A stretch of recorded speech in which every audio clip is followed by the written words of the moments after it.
आपका स्वागत है स्कॉलर एलाइट में। जो लोग ये वीडियो पहली बार देख रहे हैं उनसे रिक्वेस्ट है कि आप हमारे चैनल को सब्सक्राइब कर लें, वीडियोस को देखें और लाइक करें, कमेंट करें और अपने दोस्तों के साथ इसको ज़रूर बांटें। आज हम इस वीडियो में देखेंगे भूगोल का पार्ट 7, जो कि MCQs की सीरीज़ मैंने चालू की है, तो उसके अंतर्गत हम पार्ट 7 देखेंगे। इसमें फिर मैंने कुछ IMP क्वेश्चंस लिए हैं जो कि मैं आपको बताऊँगा। तो चलिए हम स्टार्ट करते हैं। हमारा पहला क्वेश्चन है, भारतीय कृषि के संदर्भ में निम्नलिखित में से कौन सा कथन सही है? ऑप्शन नंबर ए, भारत में दालों की खेती के अंतर्गत आने वाला लगभग 90% क्षेत्र वर्षा द्वारा पोषित होता है, यानी कि वर्षा से सिंचाई की जाती है उसकी वर्षा के द्वारा। ऑप्शन नंबर बी है, पिछले 2 दशकों में राष्ट्रीय स्तर पर खेती किए जाने वाले कुल क्षेत्र में दालों का भाग दुगना हो गया है। विश्व में कुल क्षेत्र में होने वाली चावल की खेती का लगभग 15% भाग भारत में है। भारत में होने वाली खेती के कुल क्षेत्र में से लगभग 34% क्षेत्र में चावल की खेती होती है। तो देखिए इन सब में से जो है एक ही आंसर सही है, वो है ऑप्शन नंबर ए। भारत में दालों की खेती के अंतर्गत आने वाला लगभग 90% क्षेत्र जो है वर्षा के द्वारा पोषित होता है, यानी कि सिंचाई के लिए जो है वर्षा का जल यूज किया जाता है, बारिश से ही उनकी खेती हो जाती है। ठीक है, चलिए हम अगला क्वेश्चन देखते हैं। यहाँ पे क्या बोला जा रहा है कि हीरा उत्पादन करने में मध्य प्रदेश का देश में कौन सा स्थान है?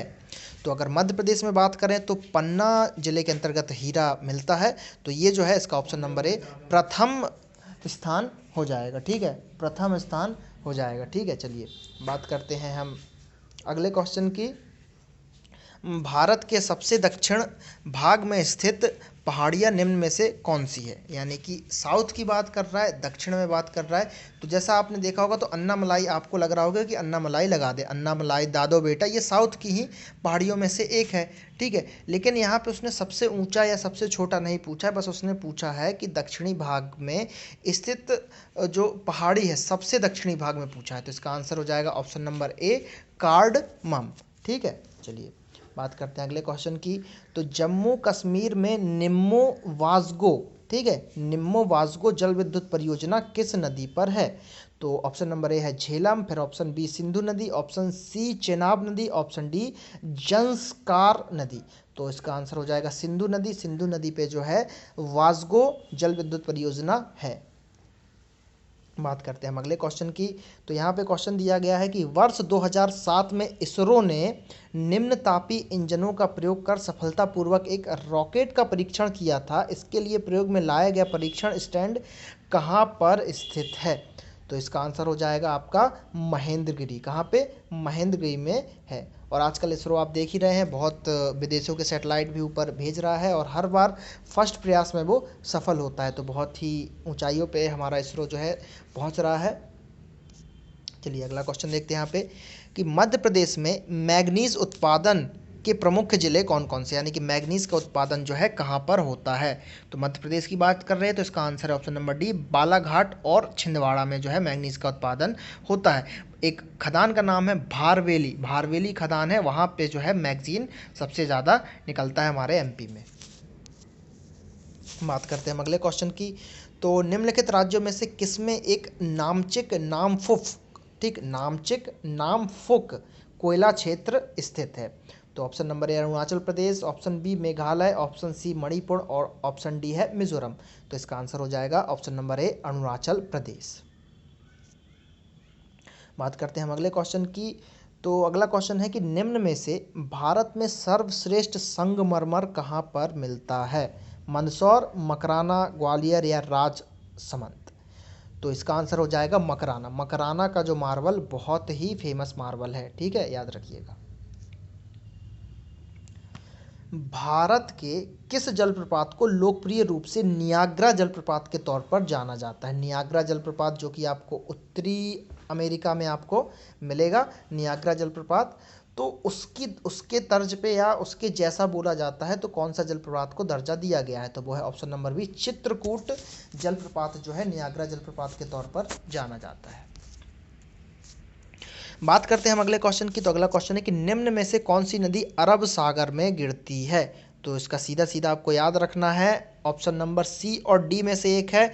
दोनों नाम एक ही हैं, बस सी है बनास और डी है पश्चिमी बनास। तो पश्चिमी बनास जो है आपकी अरब सागर में गिरती है, ये आपको याद रखना है। ठीक है, अगला क्वेश्चन देखते हैं कि जल यानी वाटर H2O में किसकी अधिकता से मिट्टी जो है क्षारीय हो जाती है, यानी कि जल में कौन सी ऐसी चीज़ ज़्यादा रहेगी जिससे जो अगर वो जल कहीं जाएगा तो मिट्टी जो है क्षारीय हो जाएगा, है ना। तो ऑप्शन नंबर इसका डी होगा आंसर, सोडियम कार्बोनेट। ठीक है, सोडियम कार्बोनेट को जब उसमें मिला दिया जाता है पानी में, मतलब उसकी अधिकता हो जाती है, तो जहाँ भी वो जाता है तो उस मिट्टी को क्षारीय बनाता जाता है। अगले क्वेश्चन की बात करते हैं। तो तपोवन और विष्णुगढ़ जल विद्युत परियोजना कहाँ पर स्थित है? तपोवन और विष्णुगढ़। तो ऑप्शन नंबर ए है आपका Madhya Pradesh, option number B है उत्तर प्रदेश और ऑप्शन नंबर सी है उत्तराखंड और ऑप्शन नंबर डी है राजस्थान। तो इसका आंसर हो जाएगा ऑप्शन नंबर सी उत्तराखंड। बात करते हैं हम अगले क्वेश्चन की। तो अगला क्वेश्चन है कि निम्नलिखित नगरों में से किस एक में सार्वत्रिक स्वचालन अनुसंधान केंद्र यानी कि ग्लोबल ऑटोमेटिव रिसर्च सेंटर स्थापित किया गया है? तो ये कहाँ पे किया गया है? तो option number A Chennai, option number B Hyderabad, option number C Pune और ऑप्शन नंबर डी गुड़गांव। तो इसका आंसर हो जाएगा चेन्नई। चेन्नई में जो है ग्लोबल ऑटोमेटिव रिसर्च सेंटर को स्थापित किया गया है। अगला क्वेश्चन देखते हैं कि गांधी सागर बांध निम्नलिखित में से किस एक का भाग है, किस परियोजना का भाग है? तो ये गांधी सागर जो है चंबल परियोजना का भाग है गांधी सागर। भारत में विकसित करने के लिए पहला आधुनिक उद्योग था, मतलब जो पहला आधुनिक उद्योग कौन सा था भारत में, ऐसा क्वेश्चन है। तो पहला जो था आयरन एंड स्टील उद्योग को स्थापित किया गया था भारत के अंतर्गत। तो ये आपको याद रखना है। प्लास्टर ऑफ पेरिस के निर्माण में किस खनिज का उपयोग किया जाता है? ठीक है, प्लास्टर ऑफ पेरिस के निर्माण में किस खनिज का उपयोग किया जाता है? तो यहाँ पे जो है किया जाता है जिप्सम का उपयोग। किसका? जिप्सम का उपयोग। अब आप लोग को मन में आ रहा होगा कि यार ये भूगोल के अंदर ये क्वेश्चन कहाँ से आ गया, जिप्सम प्लास्टर ऑफ पेरिस, है ना, ये तो आप केमिस्ट्री साइंस का पोर्शन है। लेकिन यहाँ पे ये इस तर्ज पे आया है क्योंकि जिप्सम खनिज है। खनिज कहाँ से निकलेगा? आपके पृथ्वी से ही निकलेगा ना। भूगर्भिक घटनाएं होती हैं ज़मीन के अंदर से, आप निकालोगे खदानों में से, तो इस कारण से इसको जो है इसमें ऐड किया गया है, इसलिए ये भूगोल का क्वेश्चन यहाँ पे माना जाएगा। अदरवाइज साइंस का क्वेश्चन तो है ही ये। ठीक है, चलिए, तो इसका आंसर हो जाएगा जिप्सम। तो यहाँ पे मैंने कुछ क्वेश्चंस लिए थे जो कि कवर किए हैं मैंने। अब आप लोगों का काम है, जो करना है, क्या करना है आपको पता ही है, लेकिन मैं बता देता हूँ कि सबसे पहले चैनल को सब्सक्राइब करना है। ये रेड कलर का आपको जो दिख रहा है, ठीक है, तो ऐसा ही जब आप वीडियो देखते होंगे तो आपको लेफ्ट कॉर्नर में दिखाई देता होगा सब्सक्राइब, तो इसको आप सब्सक्राइब कर लीजिए।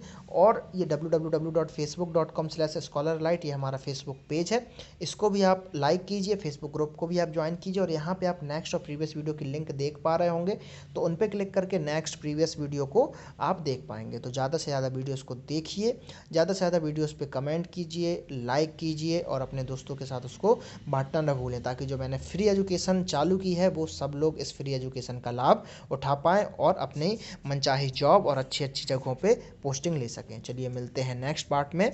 धन्यवाद।